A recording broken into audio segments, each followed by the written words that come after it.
أعوذ بالله من الشيطان الرجيم. بسم الله الرحمن الرحيم. قال رب إني لا أملك إلا نفسي وأخي فافرق بيننا وبين القوم الفاسقين.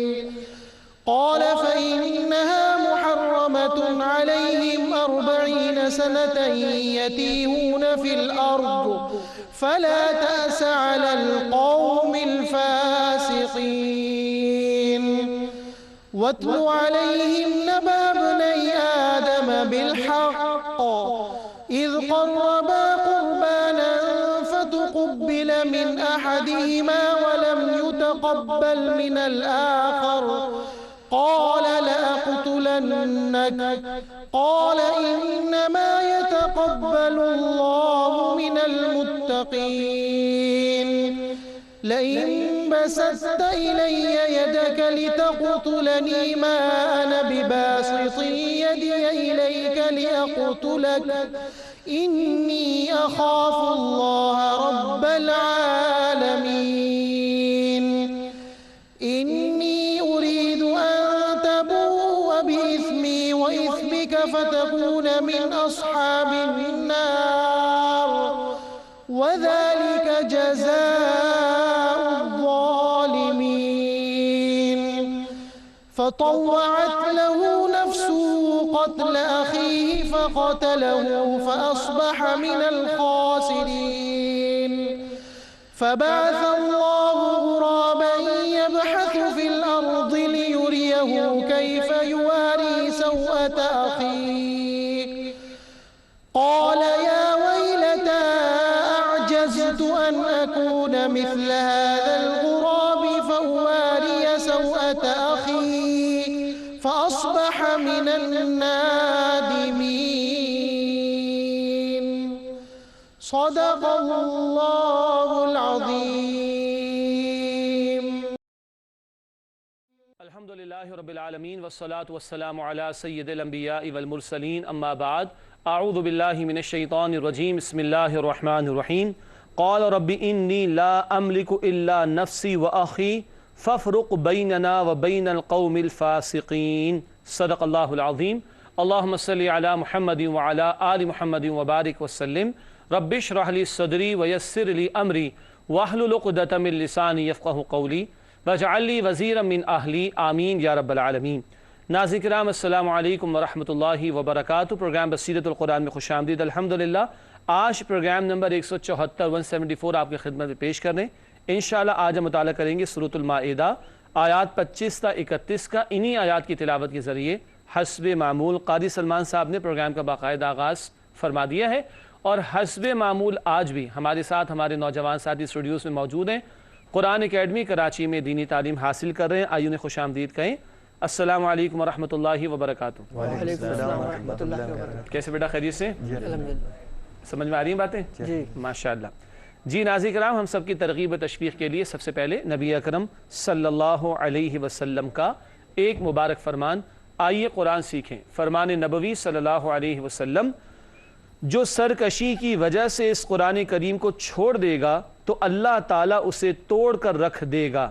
اللہ اکبر. یہ جامع ترمذی کی روایت ہے اور یہ میں ذکر کر چکا ہوں. ایک طویل خطبہ ہے نبی اکرم صلی اللہ علیہ وسلم کا قرآن کی فضیلت پر اور اس کا ایک ایک جملہ روزانہ ہم سمجھ رہے ہیں. تو یہاں ذکر آ رہا ہے جو سرکشی کی وجہ سے اس قرآن کریم کو چھوڑ دے گا تو اللہ تعالیٰ اسے توڑ کر رکھ دے گا.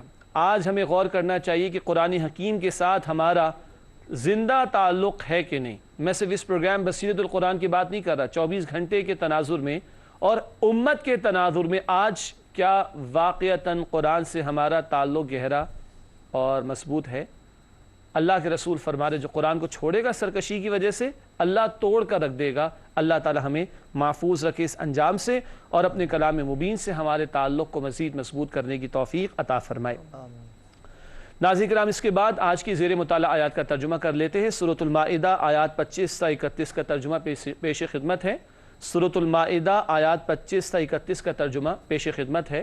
ارشاد ہوا موسیٰ علیہ السلام نے عرض کی اے میرے رب بے شک میں کوئی اختیار نہیں رکھتا سوائے اپنی ذات اور اپنے بھائی کے، پس جدائی ڈال دے ہمارے اور اس نافرمان قوم کے درمیان۔ اللہ نے فرمایا کہ بے شک یہ زمین حرام کر دی گئی ہے ان پر 40 سال تک بھٹکتے پھریں گے زمین میں، بس اب افسوس نہ کرنا اس فاسق قوم کے حال پر۔ اے نبی صلی اللہ علیہ وسلم انہیں سنائیے آدم علیہ السلام کے 2 بیٹوں کا واقعہ حق کے ساتھ۔ جب ان دونوں نے قربانی پیش کی تو قبول کی گئی ایک حابیل کی طرف سے اور قبول نہیں کی گئی دوسرے قابیل کی طرف سے۔ وہ قابیل بولا میں ضرور تجھے قتل کر دوں گا۔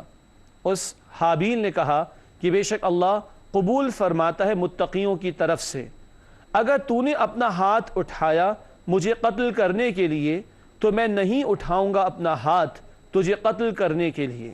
بے شک میں اللہ سے ڈرتا ہوں جو رب ہے تمام جہانوں کا۔ بے شک میں تو چاہتا ہوں کہ تو اٹھا لے میرا گناہ اور اپنا گناہ اور پھر تو ہو جائے جہنم والوں میں سے، اور ظالموں کا یہی بدلہ ہے۔ پھر آمادہ کر لیا اس قابیل کو اس کے جی نے اپنے بھائی کے قتل پر، تو اس نے قتل کر دیا اس حابیل کو، پس وہ قابیل ہو گیا خسارہ پانے والوں میں سے۔ پھر بھیجا اللہ نے ایک کوے کو جو کوریدتا تھا زمین، تاکہ دکھائے اس قابیل کو کہ کیسے وہ چھپائے اپنے بھائی کی لاش۔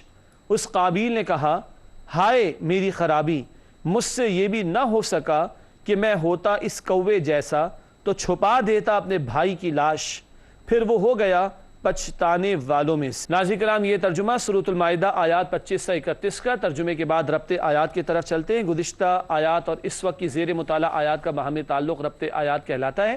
پہلی بات اسکرین پر آپ کے سامنے موجود ہے ربط آیات کے ذیل میں گزشتہ آیت میں بنی اسرائیل کا قتال سے گریز کرنے کا بیان، قتال سے فرار اختیار کرنے کا بیان تھا۔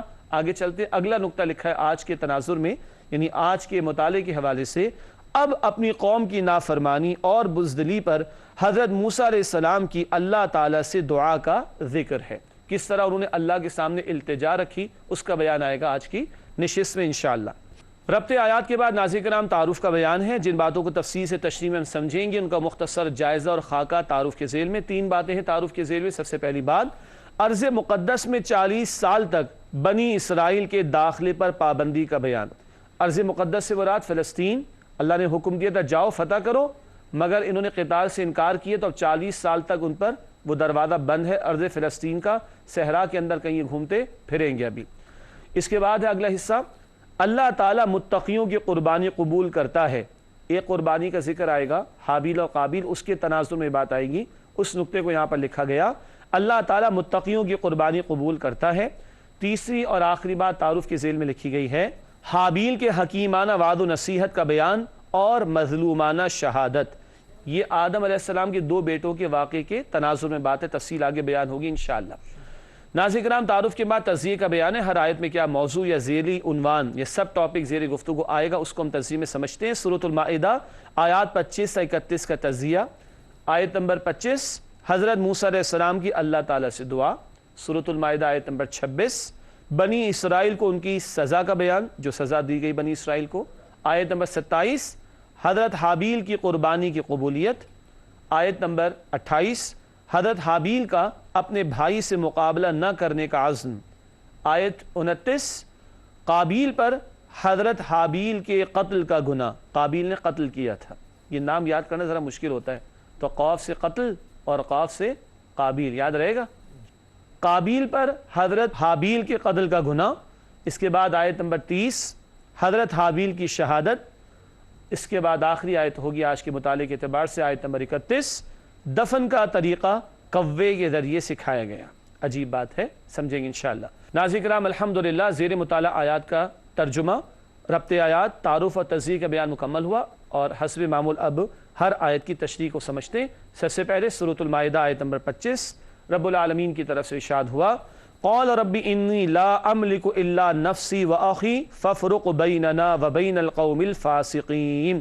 سورۃ المائدہ آیت نمبر 25 سے آئیے کرتے اس کا ترجمہ۔ ارشاد ہوا موسیٰ علیہ السلام نے عرض کی اے میرے رب، بے شک میں کوئی اختیار نہیں رکھتا سوائے اپنی ذات اور اپنے بھائی کے، پس جدائی ڈال دے ہمارے اور اس نافرمان قوم کے درمیان۔ یہ ترجمہ المائدہ آیت نمبر 25 کا۔ اس کے ذیل میں دو نکات، یہ 2 پوائنٹ سے تشریح آئیے سمجھتے ہیں۔ پہلا نقطہ، قوم کی نافرمانی اور عہد شکنی پر حضرت موسیٰ علیہ السلام نے اپنا شکوہ اللہ تعالیٰ کے سامنے پیش کیا۔ اپنا شکوہ کس کے سامنے؟ اللہ کے سامنے، اور ایک دعا بھی کی ہے، آگے ذکر آ رہا ہے اسی حوالے سے۔ خود اپنے حضرت ہارون علیہ السلام اور قوم کے درمیان فیصلہ فرما دینے کی دعا۔ ہارون علیہ السلام بھائی ہیں کس کے؟ موسیٰ علیہ السلام کے، دونوں پیغمبر ہیں، اور ان دونوں کی بات رد کی بنی اسرائیل نے۔ اب موسیٰ علیہ السلام اللہ کے حضور عرض کر رہے، اللہ اختیار میرا تو یا مجھ پر چلتا ہے میرے بھائی پر، ہمارے اور اس قوم کے درمیان تفریق فرما دیجئے، فیصلہ فرما دیجئے، جدائی فرما دیجئے۔ یہ ہے ناظرین کرام جو پیغمبر ایک وقت آتا ہے کہ یہ دعا بھی اللہ کے حضور کرتے ہیں۔ یہ ہے حضرت موسیٰ علیہ السلام کی دعا کہ اللہ ہمارے ان کے درمیان جدائی پیدا فرما دیجئے۔ اس کے بعد سورۃ المائدہ آیت نمبر 26 آئیے اس کا مطالعہ شروع کریں۔ رب العالمین کی طرف سے ارشاد ہوا، قال فإنها محرمة عليهم 40 سنة يتيهون في الأرض فلا تأس على القوم الفاسقين۔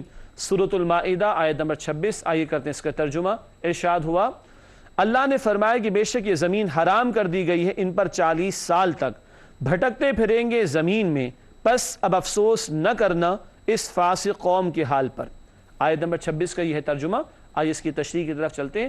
سب سے پہلا نقطہ تشریح میں لکھا گیا ہے، قتال سے گریز کے نتیجے میں بنی اسرائیل کو دی گئی سزا کا بیان۔ ٹھیک ہے، کیا سزا دی گئی؟ آگے ذکر آ رہا ہے۔ یہ سزا کیوں دی گئی؟ قتال سے فرار اختیار کرنے کی وجہ سے۔ معلوم ہوا اللہ کی نافرمانیوں کی سزا دنیا میں بھی آتی ہے، مکمل تو نہیں آ سکتی، سوال ہی پیدا نہیں ہوتا، اللہ محفوظ رکھے، لیکن دنیا میں بھی اللہ کی نافرمانیوں کی سزا آتی ہے۔ اور جب کوئی قوم اجتماعی طور پر اللہ کی نافرمانی کرے تو سزا بھی اجتماعی طور پر آتی ہے۔ آگے لکھا ہے ان کی سزا کے تعلق سے، فتح و نصرت کا وعدہ 40 سال تک کے لیے مؤخر کر دیا گیا، ارض فلسطین اب نہیں ملے گی 40 سال تک، یہ سزا دی گئی۔ اگلا نقطہ اسی کے تسلسل میں لکھا ہے کہ 40 سال تک میدان تیہ میں مارے مارے پھرتے رہے، جہاں سے نکلنے کی کوئی صورت نہ تھی۔ صحرا میں میدان میں گھومتے پھرتے رہے، نکلنے کی کوئی صورت نہ رہی، اور 40 سال تک ارض فلسطین ان سے وہ روک دی گئی۔ اس کے بعد ناظرین کرام سورۃ المائدہ آیت نمبر 27 آئیے اس کا مطالعہ شروع کریں۔ رب العالمین کی طرف سے ارشاد ہوا، وَاتْلُ عَلَيْهِمْ نَبَأَ بَنِي آدَمَ بِالْحَقِّ إِذْ قَرَّبَ قُرْبَانًا فَتُقُبِّلَ مِنْ أَحَدِهِمَا وَلَمْ يُتَقَبَّلْ مِنَ الْآخَرِ قَالَ لَأَقْتُلَنَّكَ قَالَ إِنَّمَا يَتَقَبَّلُ اللَّهُ مِنَ الْمُتَّقِينَ۔ سورۃ المائدہ آیت نمبر 27 آئیے کرتے ہیں اس کا ترجمہ۔ ارشاد ہوا، اے نبی صلی اللہ علیہ وسلم انہیں سنائیے آدم علیہ السلام کے 2 بیٹوں کا واقعہ حق کے ساتھ۔ جب ان دونوں نے قربانی پیش کی تو قبول کی گئی ایک حابیل کی طرف سے، اور قبول نہیں کی گئی دوسرے قابیل کی طرف سے۔ وہ قابیل بولا، میں ضرور تجھے قتل کر دوں گا۔ اس حابیل نے کہا کہ بے شک اللہ قبول فرماتا ہے متقیوں کی طرف سے۔ ناظرین کرام یہ ترجمہ سورۃ المائدہ آیت نمبر 27 کا۔ آئیے اس آیت کی تشریح کی طرف چلتے ہیں۔ واقعہ تفصیلی ہے، اس میں چند نکات ہیں، آئیے سمجھتے ہیں۔ پہلی بات اسکرین پر آپ کے سامنے موجود، بنی اسرائیل کے حسد پر حضرت آدم علیہ السلام کے 2 بیٹوں حابیل اور قابیل کے قصے کا بیان۔ بنی اسرائیل کو حسد کس سے ہوا تھا؟ نبی اکرم صلی اللہ علیہ وسلم سے۔ ٹھیک ہے، پڑھتے ہوئے آ رہے نا، سورۃ البقرہ میں بھی تفصیلات ناظرین کرام آپ کو یاد آ چکی ہیں۔ حسد کیا ہوا تھا کہ نبوت بنی اسرائیل سے لے کر کہاں دے دی گئی؟ بنی اسماعیل میں۔ ان کے حسد کے خوفناک نتائج کو سمجھانے کے لیے یہ واقعہ بیان کیا جا رہا ہے کہ یہ حسد تو انسان کو اپنے بھائی کے قتل تک پر آمادہ کر دیتا ہے۔ ذہن میں رکھیے گا اس تناظر کو۔ لکھا ہے بنی اسرائیل کے حسد پر حضرت آدم علیہ السلام کے 2 بیٹوں حابیل اور قابیل کے قصے کا بیان۔ آگے لکھا ہے دونوں بیٹوں میں کسی بات پر تنازعہ پیدا ہو گیا۔ اس بات پر کچھ باتیں مفسرین نے بیان فرمائی مگر ہم تفصیل میں نہیں جا رہے۔ اصل مسئلہ کیا تھا؟ کسی بات پر تنازعہ پیدا ہو گیا، اختلاف رائے ہو گیا۔ اب اس کی سبیل کیا تھی؟ آگے لکھا ہے حل کے لیے، تنازع کے حل کے لیے اللہ تعالیٰ کی بارگاہ میں دونوں کی قربانیاں پیش کی گئیں کہ جس کی قربانی قبول ہو جائے گی وہ حق پر ہوگا، دوسرا حق پر نہیں ہوگا۔ چنانچہ اگلا تسلسل اسی حوالے سے ہے نقطہ، حابیل کی قربانی کی قبولیت پر قابیل کا حاسد ہو جانا اور اپنے بھائی کو قتل کرنے کی دھمکی کا بیان۔ حابیل کی قربانی قبول ہو گئی اور دوسرا بھائی کون ہے؟ قابیل، اس کی قربانی قبول نہیں ہوئی، تو قابیل کو حسد ہو گیا کس سے؟ اپنے بھائی حابیل سے، اور قابیل نے کہا کہ میں تجھے قتل کر دوں گا، یہ حسد قابیل میں پیدا ہو گیا۔ ٹھیک ہے، آگے لکھا ہے حابیل کا اپنے بھائی کو پر حکمت جواب، بے شک اللہ تعالیٰ متقیوں کی قربانی قبول کرتا ہے۔ اتنی بڑی دھمکی کے مقابلے میں حابیل نے کوئی بد کلامی نہیں کی بلکہ خوبصورت جواب دیا، انما یتقبل اللہ من المتقین، بے شک اللہ تو کس سے قبول فرماتا ہے؟ متقین سے۔ تو بھائی بجائے اس کے کہ تو حسد کا شکار ہو اور تو گناہ کے اوپر آمادہ ہو جائے، تجھے چاہیے کہ تو اللہ کا تقوی اختیار کر، اللہ کی نافرمانی سے بچ، کیونکہ اللہ قربانی کس کی قبول فرماتا ہے؟ متقین کی، اور تقوی کے معنی ہوتے ہیں گناہوں سے اپنے آپ کو بچانے کے۔ آگے لکھا ہے واضح کر دیا گیا کہ اعمال و عبادت کی قبولیت تقوی اور خوف خدا پر موقوف ہے۔ عمل کتنا ہی بڑا کیوں نہ ہو، خوف خدا شرط لازم ہے، تقوی شرط لازم ہے۔ خالی نیکیاں کرنا کافی نہیں، گناہوں سے بچنا بھی لازم ہے۔ صرف عبادات میں اضافہ کافی نہیں، گناہوں کو کم کرنا اور ختم کرنا بھی ضروری ہے۔ تو تقوی اور خوف خدا کی روش ہوگی تو عبادات اور اعمال اللہ کے ہاں قبول ہوں گے۔ ناظرین کرام، یہ تشریح مکمل ہوئی سورۃ المائدہ آیت نمبر 27 کی۔ آگے چلتے ہیں سورۃ المائدہ آیت نمبر 28 کے مطالعے کی طرف۔ رب العالمین کی طرف سے ارشاد ہوا لَئِن بَسَطْتَ إِلَيَّ يَدَكَ لِتَقْتُلَنِي مَا أَنَا بِبَاسِطٍ يَدِيَ إِلَيْكَ لِأَقْتُلَكَ إِنِّي أَخَافُ اللَّهَ رَبَّ الْعَالَمِينَ۔ سورۃ المائدہ آیت نمبر 28 ہے، آئیے کرتے ہیں اس کا ترجمہ۔ ارشاد ہوا اگر تو نے اپنا ہاتھ اٹھایا مجھے قتل کرنے کے لیے تو میں نہیں اٹھاؤں گا اپنا ہاتھ تجھے قتل کرنے کے لیے، بے شک میں اللہ سے ڈرتا ہوں جو رب ہے تمام جہانوں کا۔ ناظرین کرام، یہ ترجمہ سورۃ المائدہ آیت نمبر 28 کا۔ آئیے اس کی تشریح کی طرف چلتے ہیں۔ پہلا نقطہ تشریح اسکرین پر آپ کے سامنے موجود ہے، لکھا ہے حابیل کی بھائی کو ناحق قتل سے روکنے کی عمدہ نصیحت۔ حابیل کی بھائی کون؟ اب تو یاد ہو گیا نا، پکی طرح پکا یاد ہو گیا۔ چلیے، حابیل کی بھائی کو ناحق قتل سے روکنے کی عمدہ نصیحت کیا؟ آگے اسی کی تشریح میں لکھا ہے قابیل کے قتل کرنے کی کوشش پر حابیل کا رد عمل میں یا دفاع کے لیے ہاتھ نہ بڑھانے کا عزم۔ ٹھیک ہے، دوبارہ پڑھ رہا ہوں، قابیل کے قتل کرنے کی کوشش پر حابیل کا رد عمل میں یا دفاع کے لیے ہاتھ نہ بڑھانے کا عزم۔ اس نے طے کر لیا کہ میں اپنی طرف سے اپنے بھائی کو کوئی نقصان نہیں پہنچاؤں گا۔ یہ مزید حابیل کی شرافت اور تقوی کا بیان بھی ہے کہ میں کسی طور تجھے یعنی قابیل کو کسی طور بھی نقصان پہنچانے کی کوشش نہیں کروں گا۔ یہ حابیل نے سادہ عمدہ سا جواب اپنے بھائی قابیل کو دیا، حالانکہ وہ بھائی اپنے بھائی کی جان کے در پہ ہو چکا ہے۔ ناظرین کرام، الحمدللہ آیت نمبر 28 کا مطالعہ کسی درجے میں مکمل ہوا۔ اگلی آیت کا مطالعہ ضرور کریں گے انشاءاللہ، مگر ملاقات ہوتی ہے آپ سے ایک وقفے کے بعد۔ امید ہے آپ ہمارے ساتھ رہیں گے۔ السلام علیکم ورحمۃ اللہ وبرکاتہ۔ ناظرین کرام، پروگرام بصیرت القرآن میں خوش آمدید۔ آج ہم مطالعہ کر رہے ہیں سورۃ المائدہ آیات 25 تا 31 کا۔ وقفے سے پہلے آیت نمبر 28 کا مطالعہ الحمدللہ مکمل ہوا تھا۔ آئیے آگے چلتے ہیں اور سورۃ المائدہ آیت نمبر 29 کا مطالعہ شروع کرتے ہیں۔ رب العالمین کی طرف سے ارشاد ہوا انی اريد ان تبوء باسمی واسمک فتکون من اصحاب النار وذلک جزاء الظالمین۔ سورۃ المائدہ آیت نمبر 29، آئیے کرتے ہیں اس کا ترجمہ۔ ارشاد ہوا بے شک میں تو چاہتا ہوں کہ تو اٹھا لے میرا گناہ اور اپنا گناہ اور پھر تو ہو جائے جہنم والوں میں سے، اور ظالموں کا یہی بدلہ ہے۔ ناظرین کرام، یہ ترجمہ المائدہ آیت نمبر 29 کا۔ آئیے اس کی تشریح کی طرف چلتے ہیں۔ پہلا نقطہ تشریح کا اسکرین پر آپ کے سامنے موجود، لکھا ہے بھائی کو قتل ناحق کا ارتکاب کرنے پر اللہ تعالیٰ کی ابدی گرفت میں مبتلا ہو جانے کی تنبیہ۔ جملہ طویل ہو گیا، دوبارہ پڑھ دیتے ہیں۔ جی، لکھا ہے بھائی کو قتل ناحق کا ارتکاب کرنے پر اللہ تعالیٰ کی ابدی گرفت میں مبتلا ہو جانے کی تنبیہ۔ حابیل قابیل سے کیا کہہ رہا ہے؟ اگر تو نے مجھے ناحق قتل کیا تو ہمیشہ کے لیے اللہ کے عذاب میں مبتلا ہو جائے گا، اس بات کو سوچ لے اچھی طرح۔ تو یہ اپنے بھائی کو وہ یعنی حابیل اپنے بھائی قابیل کو سمجھا رہے کہ تو سوچ سمجھ کر یہ اقدام کرنا، ورنہ اللہ کے عذاب میں تجھے مبتلا تو ہونا پڑے گا اس معاملے کے اوپر۔ اگلی بات اس آیت کی تشریح میں لکھی گئی ہے ناحق قتل کرنے والے کی سزا صرف جہنم ہی نہیں بلکہ مقتول کے گناہ بھی اس کے کھاتے میں ڈال دیے جاتے ہیں۔ یہ اس آیت کی تشریح ہے۔ کیا مطلب؟ حابیل نے کہا کہ میں چاہتا ہوں کہ تو اٹھا لے میرا گناہ اور اپنا گناہ۔ اس کے ذیل میں مفسرین نے جو نقطہ لکھا وہ آپ کے سامنے میں نے بیان کیا بھی، کہ صرف قاتل کو جہنم ہی نہیں ملے گی بلکہ مقتول کے گناہ بھی اس کے سر ڈال دیے جائیں گے۔ اس سے ایک اور بات معلوم ہوئی، جو ناحق قتل کر دیا جاتا ہے بڑی اذیت ہے نا اس کے لیے، بڑی تکلیف ہے نا، اس کا ازالہ اللہ کیسے فرما رہے ہیں کہ اس کے سارے گناہ کہاں منتقل ہو گئے؟ قاتل پر، اور اس کے لیے اللہ تعالیٰ آگے رحمت کا معاملہ فرما دیں گے۔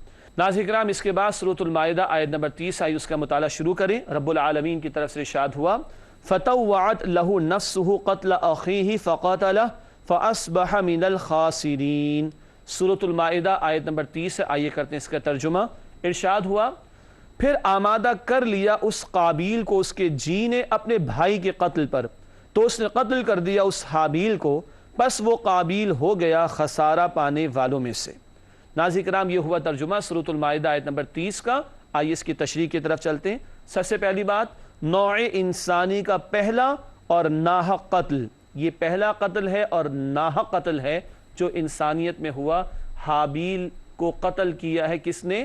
قابیل نے۔ قابیل کے لفظ میں قوف ہے، قتل سے یاد رہے گا، تو قابیل نے قتل کیا حابیل کو، یہ پہلا قتل اور ناحق قتل ہے انسانیت میں۔ آگے لکھا ہے، قابیل نے اپنے مظلوم بھائی کو شہید کر کے بہت بڑے خسارے کا سودا کر لیا۔ خسارہ دنیا میں بھی اور خسارہ آخرت میں بھی۔ کیسے؟ دنیاوی خسارہ آگے لکھا ہے، دنیاوی خسارہ ذلت اور رسوائی اور نیک اور متقی بھائی سے محرومی۔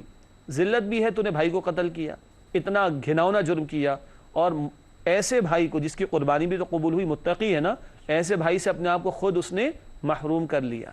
ناظرین کرام، آج ہمارے معاشرے میں بھی تو ایسا ہوتا ہے، کتنے اللہ والوں کو شہید کر دیا جاتا ہے، کتنے متقین کو چن چن کر شہید کیا جاتا ہے۔ معاشرے سے یہ خیر کو مٹانے والے کتنے بڑے ظالم ہیں کہ دنیا کا خسارہ بھی لے رہے ہیں اپنے سر اور آخرت کا خسارہ بھی۔ آخرت کا خسارہ کیا ہے؟ آئیے اس پر بات کریں۔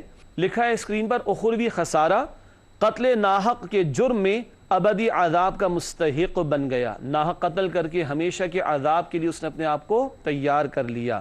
اور ایک اور خسارہ، بہت توجہ کیجئے گا، صدقہ جاریہ تو سمجھتے ہیں نا ناظرین کرام، آپ بھی جانتے ہیں صدقہ جاریہ کسے کہتے ہیں۔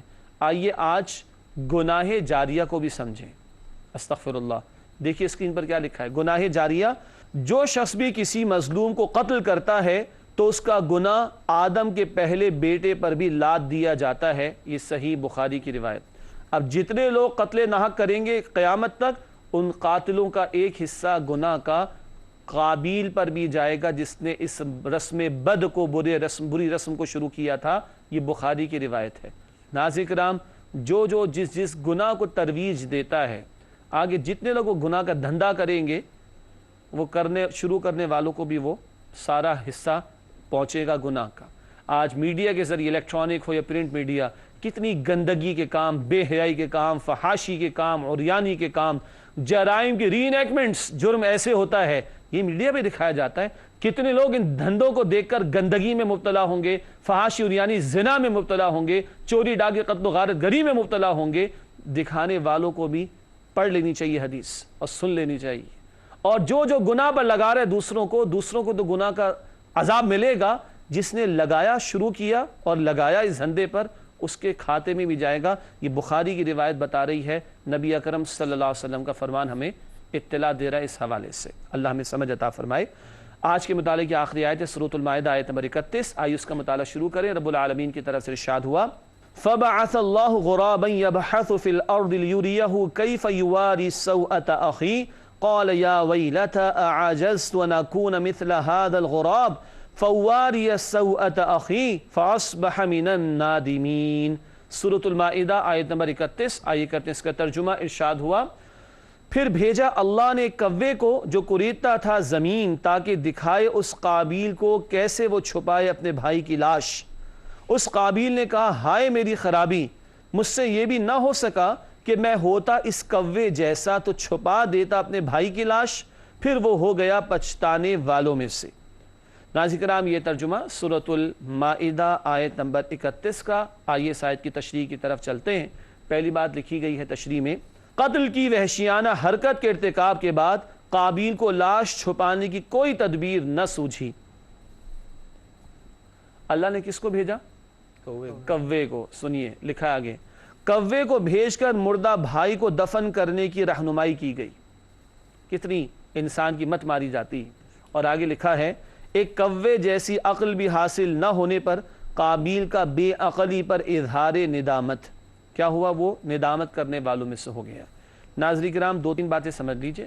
قرآن کبھی چیونٹی کا ذکر کرتا ہے، کبھی شہد کی مکھی کا ذکر کرتا ہے، کبھی مکڑی کا ذکر کرتا ہے، کبھی مچھر کا ذکر کرتا ہے، کبھی کوے کا ذکر کرتا ہے۔ اس میں حکمتیں ہوا کرتی ہیں۔ آپ نے دیکھا ہوگا، اللہ نے ذہن میں ایک بات یاد دہانی مجھے کرا دی، آپ نے دیکھا ہوگا جب ایک کوا کہیں مر جاتا ہے تو سارے کوے مل کر کیا کرتے ہیں؟ چیخ و پکار لگاتے ہیں، سارے محلے والوں کو بتاتے ہیں بڑا برا کام ہوا ہے، سارے محلے والوں کو بتاتے ہیں بڑا برا کام ہوا ہے۔ یہ مارنا کسی کو یہ بڑا برا کام ہے، یہ کووں کو بھی پتہ ہے، اور انسان اشرف المخلوقات ہو کر یہ حرکتیں کرے۔ ایک دو، اپنے بھائی کا قتل کرنا اتنا گھناؤنا جرم ہے کہ انسان انسانیت کی سطح سے نیچے آ جاتا ہے اور جانور سے بھی بدتر ہو جاتا ہے۔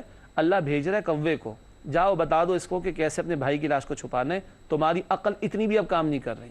جب انسان اللہ کی وحی کو چھوڑے، ہدایت کی راہ کو چھوڑے، تو وہ انسانیت سے ہی نیچے نہیں گرتا بلکہ جانوروں کی سطح سے بھی نیچے اتر آتا، اور اس کی عقل اس کی اتنی مت ماری جاتی ہے کہ وہ بات جو کسی پرندے اور جانور کو بھی سمجھ آ رہی ہوتی ہے، انسان کو سمجھ نہیں آ رہی ہوتی۔ ناحق قتل گھناؤنا جرم، اور بندہ جانور اور پرندوں سے بھی نچلی سطح کے اوپر آ جائے، یہ اشارہ بھی یہاں پر ہمیں ملتا ہے۔ الحمدللہ ناظرین کرام، آج ہم نے سورۃ المائدہ کی آیات 25 سے 31 کا مطالعہ مکمل کیا۔ آج کچھ آیات کی تعداد زیادہ ہوگی، 7 کے قریب، عام طور پر 3-4 آیات۔ جب تفصیلات زیادہ ہوں گی تو آیات کی تعداد کم، اور جب تفصیلات کم ہوگی تو آیات کی تعداد زیادہ ہوتی چلی جائے گی، خاص طور پر مکی صورتوں میں انشاءاللہ تعالی۔ بہرحال وقت ہوا ہمارے نوجوان ساتھیوں کے سوالات کا، ان سے دریافت کرتے ہیں کہ وہ ہم سے کیا معلوم کرنا چاہتے ہیں۔ جی بیٹا عقیل، پہلا سوال کیا ہے؟ بسم اللہ الرحمن الرحیم۔ آیت نمبر 27 میں قربانی کا ذکر آیا ہے، تو اس قربانی سے مراد کیا ہے؟ اور آگے جو یہ کہا گیا ہے کہ قربانی تو صرف متقیوں سے ہی اللہ تعالیٰ قبول کرتے ہیں، تو ان دونوں میں آپس میں ربط کیا ہے اور کس طرح اس کی تفصیل؟ ماشاءاللہ، قربانی کا لفظ الفاظ اذ قربا قربانن، دونوں نے قربانی پیش کی۔ قربان سے قربانی اردو میں استعمال ہم لوگ کر رہے ہوتے ہیں، دونوں نے قربانی پیش کی۔ قربان میں لفظ قرب شامل ہے، تو قربانی ایک ایسا عمل ہے جس سے بندہ اللہ کا قرب تلاش کرتا ہے، اور ہم جو قربانی اب پیش کرتے ہیں بقرہ عید کے موقع پر، وہ تو سنت ابراہیمی کے تسلسل میں، اور مقصد اس میں بھی کیا ہوتا ہے؟ اللہ راضی ہو جائے۔ اسی لیے وہ قربانی کی دعا میں بھی الفاظ شامل ہیں نا، سورۃ الانعام آیت نمبر 162، ان صلاتی و نسکی و محیایا و مماتی للہ رب العالمین، بے شک میری نماز، میری قربانی، میرا جینا، میرا مرنا سب اللہ کے لیے جو تمام جہان والوں کا رب ہے۔ تو ایک بات قربانی وہ عمل جس سے بندہ اللہ کا قرب تلاش کرتا ہے، اور معروف معنی میں ہماری قربانی وہ ہے جو ہم عید الاضحیٰ کے موقع پر پیش کرتے ہیں۔ اگلی اہم بات اس آیت کے آخر میں، اس آیت نمبر 27 کے آخر میں، کہ انما یتقبل اللہ من المتقین، اللہ متقین سے قبول کرتا ہے۔ تقوی دل میں ہوتا ہے حدیث شریف کے مطابق۔ تو جب قربانی کے جانور پر چھری پھیرتے ہیں تو دل میں کیا یہ جذبات ہیں کہ نہیں کہ آج تو اس جانور کی گردن پر چھری پھر گئی، کل اللہ کے دین کا تقاضا ہو تو یہ گردن بھی اللہ کے لیے حاضر ہے، اور اللہ کی خاطر مال خرچ کر کے بندہ قربانی کرتا ہے نا جانور کی، تو کیا سب کچھ اللہ کی خاطر لٹانے کو تیار ہے کہ نہیں؟ پھر گناہوں کو چھوڑنے کو تیار ہے کہ نہیں؟ پھر قربانی کے عمل میں اخلاص ہے یا دکھاوا ہے؟ اخلاص کے بغیر تو عمل قبول نہیں ہوتا۔ تو اللہ متقین سے قبول فرماتا ہے، اس میں سب کچھ کھپانے کا جذبہ، گناہوں سے بچنے کا جذبہ، اخلاص نیت کا جذبہ، یہ سب کچھ اس کے اندر داخل ہے۔ ٹھیک ہے جی حسین، آپ کا سوال کیا ہے؟ جی میرا سوال یہ ہے کہ آج کے درس میں جو پہلی آیت آئی اس میں حضرت موسیٰ علیہ السلام کی دعا کا ذکر ہے، فَفْرُقْ بَيْنَنَا وَبَيْنَ الْقَوْمِ الْفَاسِقِينَ، تو اس میں وقت کا نبی جو ہے اپنی امت سے فرق چاہ رہا ہے کہ ہمارے درمیان فرق کر دیجئے، تو اس کی وضاحت کر دیں۔ اس کی وضاحت کر دیں۔ ناظرین کرام، یہ بڑا حساس نوعیت کا سوال ہے کہ پیغمبر موسیٰ علیہ السلام اللہ کے حضور عرض کر رہے ہیں کہ اللہ، میں اور میرا بھائی، میرا اختیار مجھ پر چلتا ہے، میرے بھائی پر چلتا ہے، اب ہمارے اور اس قوم کے درمیان تفریق کر دیجئے، ففرق، تفریق کر دیجئے، جدائی پیدا کر دیجئے۔ کیا مطلب؟ اللہ کے پیغمبر جہاں شفیق ہوتے ہیں اور ان میں شفقت اور ہمدردی ہوتی ہے، وہیں ان میں غیرت بھی ہوتی ہے۔ کیا؟ غیرت بھی ہوتی ہے، سمجھاتے ہیں، بتاتے ہیں، بلاتے ہیں، وقت دیتے ہیں، مہلت دیتے ہیں، لیکن جب قوم نافرمانیوں پر اڑی رہے اور بالآخر وہ مان کر ہی نہ دے تو وقت کے پیغمبر کو غیرت بھی آتی ہے کہ اللہ کا پیغام ان لوگوں کے سامنے آ رہا ہے اور یہ جانتے بوجھتے رد کر رہے ہیں، تو اپنا شکوہ اللہ ہی کے سامنے پیغمبر نے رکھا، کیونکہ بالفعل عذاب کا فیصلہ تو کس نے کرنا ہوتا ہے؟ اللہ نے، لیکن اللہ کے سامنے شکوہ رکھ رہے ہیں اسی غیرت کی وجہ سے۔ اللہ اب تو یہ آپ کی بغاوت پر اڑے ہوئے ہیں اور آپ کی بغاوت کو چھوڑنے کو تیار نہیں ہیں، تو اللہ پھر تو اس زمین کو ایسے لوگوں سے پاک کر دیجئے۔ یہ وہ موقع آتا ہے کہ صرف موسیٰ علیہ السلام نہیں، کبھی شعیب علیہ السلام، کبھی ہود علیہ السلام، کبھی دیگر انبیاء اور رسول بھی دعائیں کرتے ہیں کہ اللہ ہمارے اور ان کے درمیان جو ہے وہ جدائی ڈال دیجئے غیرت کی وجہ سے۔ جی بیٹا عبدالرؤف، آپ کا کیا سوال ہے؟ میرا سوال یہ ہے کہ حابیل اور قابیل کے واقعے میں حضرت حابیل نے کہا تھا قابیل سے کہ میں تمہارے اوپر ہاتھ نہیں اٹھاؤں گا، تو یہاں پہ سیلف ڈیفنس کے حوالے سے وضاحت کر دیجئے کہ یہ جائز ہے سیلف ڈیفنس میں ہاتھ اٹھانا، اور اس میں کیا ہدایت ہے؟ ٹھیک نوجوان ہے نا، تو ذرا سوال بھی ذرا ایگریسو قسم کا ہے۔ ناظرین، سوال بہت عملی ہے کہ کیا سیلف ڈیفنس میں ہاتھ نہیں اٹھائے جا سکتے؟ اٹھائے جا سکتے ہیں۔ یہ تو بڑا عظیمت والا پہلو تھا کہ بھائی میں تجھ پر ہاتھ نہیں اٹھاؤں، بھائی میں تجھ پر ہاتھ نہیں اٹھاؤں گا۔ یہ تو ہوا آدم علیہ السلام کے 2 بیٹوں کا واقعہ، لیکن ہمارے لیے اب شریعت ہے نبی اکرم صلی اللہ علیہ وسلم کی، اور نبی اکرم صلی اللہ علیہ وسلم نے تو یہاں تک فرمایا جو اپنی جان کے دفاع میں اور اپنے مال اور گھر والوں کے دفاع میں قتل کر دیا گیا وہ بھی ایک نوعیت کا شہید ہی ہوگا۔ تو سیلف ڈیفنس کی اجازت ہے، جان کی حفاظت کے لیے، اپنے مال کی حفاظت کے لیے، گھر والوں کی حفاظت کے لیے۔ انسان پر کوئی چڑھ دوڑا ہے تو انسان اپنا دفاع کر سکتا ہے، اس کی گنجائش شریعت محمدی نے عطا فرمائی صلی اللہ علیہ وسلم۔ حتیٰ کہ نبی اکرم علیہ السلام نے فرمایا کہ کوئی اگر اس میں قتل بھی ہو گیا تو 1 درجے کا شہادت کا رتبہ اللہ تعالیٰ اس کو عطا فرمائیں گے۔ بات واضح ہوگی؟ جی الحمدللہ۔ جی ناظرین کرام، سوالات اور ان کے جوابات بھی آپ کی خدمت میں پیش کیے گئے۔ پروگرام کے آخری لمحات میں چند مختصر سیگمنٹس آپ کے سامنے رکھے جاتے ہیں۔ سب سے پہلے قرآنی معلومات کا سیگمنٹ۔ آج بھی ایک سورت کی اہمیت پر بات ہو رہی ہے، چند دنوں سے یہ سلسلہ ہم نے شروع کیا کہ سورت کی کسی ایک سورت کی اہمیت پر بات کر رہے ہیں، ٹھیک ہے۔ آج کا نقطہ قرآنی معلومات میں نبی کریم صلی اللہ علیہ وسلم نے عورتوں کو سورۃ النور سکھانے کی تلقین فرمائی ہے۔ یہ بہقی شریف میں روایت ہے، آپ صلی اللہ علیہ وسلم نے عورتوں کو سورۃ النور سکھانے کی تلقین فرمائی۔ گھر کی زندگی، پردے کے احکامات، حجاب کے احکامات، نگاہوں کی حفاظت، ستر و حجاب کے احکامات، پردے سے متعلق تفصیلات، معاشرتی زندگی سے متعلق تفصیلات، یہ مباحث بڑی تفصیل سے سورۃ النور میں آئے اور نبی علیہ الصلوۃ والسلام نے عورتوں کو سکھانے کی تلقین فرمائی۔ ناظرین کرام، اس کے بعد حاصل مطالعہ کے سیگمنٹ، جن باتوں کو ہم نے تشریح میں تفصیل سے سمجھا اس کو آخر میں بیان کرتے ہیں ایک راؤنڈ اپ کے طور پر۔ حاصل مطالعہ میں 3 باتیں عاجمی ہیں۔ پہلی بات، حضرت موسیٰ علیہ السلام نے اپنا شکوہ اللہ تعالیٰ ہی کے حضور پیش کیا، اس سے بھی رہنمائی ملتی ہے اپنا سارا دکھڑا کس کے سامنے رکھے آدمی؟ اللہ کے سامنے۔ دوسری بات، قبولیت عمل کا مدار اخلاص و تقوی پر ہے۔ قربانی کس کی قبول ہوتی ہے؟ متقین کی۔ تو عمل کی قبولیت کے لیے اخلاص اور تقوی شرط لازم۔ تیسری اور آخری بات حاصل مطالعہ میں، قتل ناحق کا ارتکاب کرنے والا خسارہ اٹھانے والوں میں سے، خسارہ دنیا کا بھی، آخرت کا بھی، اور گناہ جاریہ کا بھی۔ گناہ جاریہ کی اصطلاح بھی آج ہم نے سمجھی ہے۔